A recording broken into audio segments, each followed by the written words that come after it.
What is a sissy squat? It's this.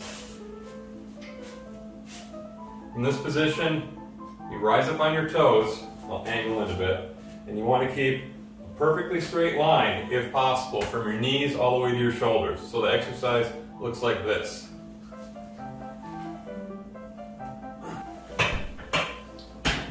What's up guys, Chris Allen Fitness.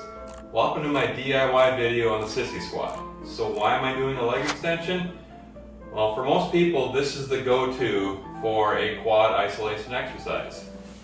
Sit down on here, and only the quads are being involved. But let me show you why that might not be the case. So we're going to open up the anatomy coloring book, which is available on Amazon for probably $16.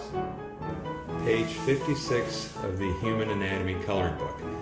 We have the muscles of the quadriceps. We have the vastus lateralis, the vastus intermedius, the vastus medialis or teardrop muscle, and finally the rectus femoris. You can see the three vasti muscles all originate here on the femur, but the rectus femoris originates up here on the hip, shown here underneath some other muscles. This means the three vasti muscles only extend the foot. However, the rectus femoris also will raise the hip up. It'll bring your knee up closer to your face. So if we truly wish to isolate the four quadricep muscles, we want to be able to engage the rectus femoris.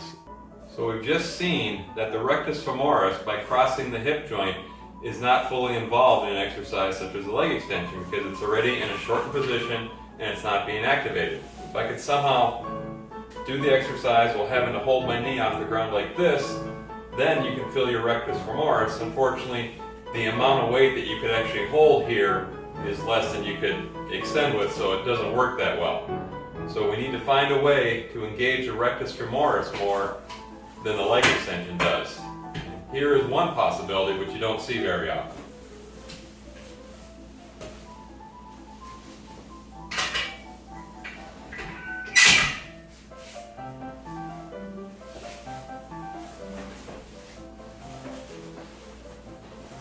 Admittedly, most leg extensions don't allow for this option, but if you lay back all the way, now at least your rectus femoris is more stretched out, so to speak. But still, it's not really working that much. So,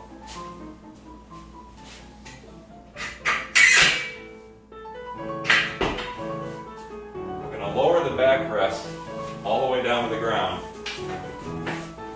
Get back on here, lean back, engage my rectus femoris to hold myself up a bit, and then do a leg extension and almost fall over. So, clearly, doesn't work that well. You can purchase a sissy squat machine on Amazon. As you see from the screenshot here, you can get them for as cheap as $60 or pay over $200 for them, and they do say they're 3-in-1. However, as I've said before in a rant on this channel, my gym is 144 square feet, so any piece of equipment that I bring in here has to have a lot of bang for the buck. And part of the 3-in-1 on these tends to be push-ups and sit-ups, so it's really good for just about one thing. And it's going to take up a significant amount of real estate in a 144 square foot gym. So that's why I came up with this DIY method, or DIY methods, right here. So as we're performing the sissy squat, the rectus femoris, along with your abs, is what is preventing your body from bending over backwards, holding that perfectly straight line between your knees and your shoulders. However, with body weight movements, sometimes we find you can only do 4 or 5 repetitions, or maybe not even one at all, and in which case, if you can't even do 1 rep, the body weight exercise is practically useless. So we need to find a way to regress the exercise to make it easier, so we can learn to master the exercise in its easier version, and gradually, as our strength increases over time, progress to a true, actual sissy squat. So now what I have here, my setup, is I have my barbell with a pad positioned about yay high below my knee on my power rack. And I've got some power block dumbbells in front of me to brace my toes. And I'm using my Undersun fitness band, the extra heavy, to help out with this.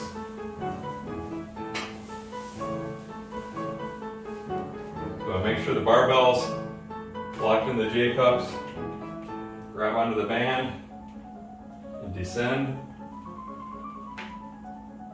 and come back up.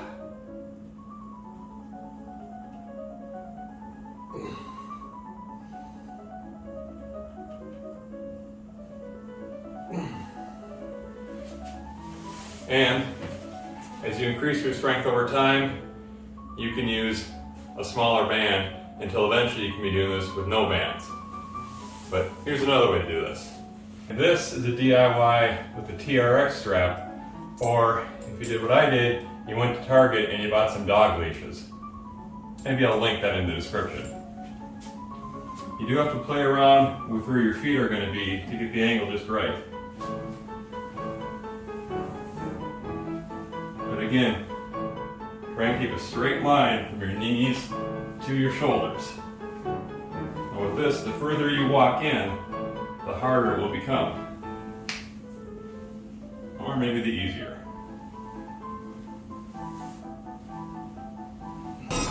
The third option, which I don't think works that well, I'm using 2 resistance bands to create some tension here, backing up, getting into the position.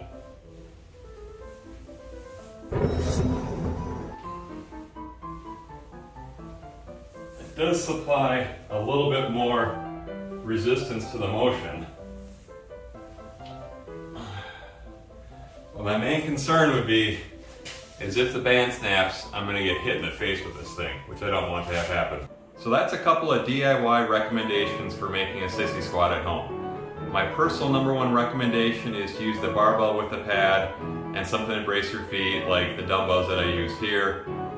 If you can't do it with body weight alone, use a resistance band and gradually lower the resistance on the band as you get stronger until it's at a point you can do the exercise with no resistance band.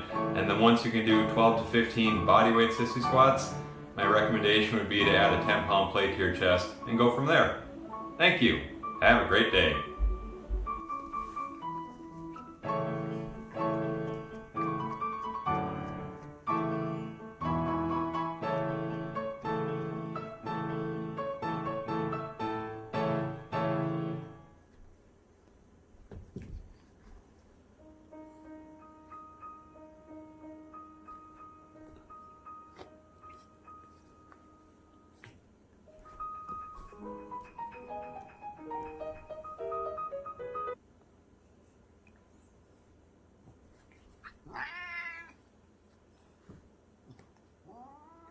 Somebody got a pounce.